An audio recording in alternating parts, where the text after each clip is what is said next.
would be defended across Raw and SmackDown, and the Women's United States Championship that I thought would be defended across Raw and SmackDown. That seemed to be what Michael Cole was intimating last week, although they never came right out to be the case. It does not appear to be floating after all. It will be SmackDown exclusive based on the tournament brackets that they released on Friday because it's all SmackDown talent. And they're holding a series of triple threat matches, the first of which was already held on Friday with Bayley beating Candice LeRae and B-Fab. This Friday, it's going to be Bianca Belair versus Chelsea Green versus Blair Davenport. Then it's Jade Cargill versus Michin versus Piper Niven. And Naomi versus Tiffany Stratton versus Elektra Lopez. Bayley is going to meet the winner of Bianca, Chelsea, and Blair Davenport.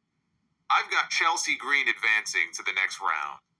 Bayley then beats Chelsea to go to the finals. So I think it's a given that Bayley is going to end up in the finals here. On the other side, I think Piper Niven ekes out a win over Jade and Michin. And Naomi is going to advance in her match to face Piper Niven in the semifinals. Naomi beats Piper, and we get a final of Bayley against Naomi, the two friends, on Saturday night's main event, because that's where the finals are taking place. They will crown a new champion on Long Island on Saturday night's main event. And I have Naomi becoming the first ever United States champion. Now, Naomi had a really good match with Nia Jax on SmackDown. I got to give them both for Nia's title. She fell short of winning the championship, but I thought they had a hell of a match. But only after a gazillion different people got involved in the match, and she was distracted and she got pinned. There's been this sort of weird underlying tension that I've noticed in some of the backstage segments with Bayley and Naomi. It's nothing overt, but it's been going on for months now. I mean, I felt this way even going back to earlier this year. I think we may get a Naomi heel turn out of this. Whether she wins the title or not, I think we're going to get a Naomi heel turn out of this. I don't know that, but I do think Bayley and Naomi in the finals is where this is headed. And I think you want to have at least one big name in the division in that final match. You know, Blair Davenport against Michin is not going to cut it on Saturday night's main event. I'm sorry. I mean, the ultimate goal might be to use a women's U.S. title to try to elevate somebody like a Blair Davenport or a Michin, but I don't think that you want them in the final match of this tournament. And since the title looks to be SmackDown exclusive, it probably means we're going to get the announcement very soon this year, from Adam Pearce that he's going to introduce a women's intercontinental title on the Raw side. No.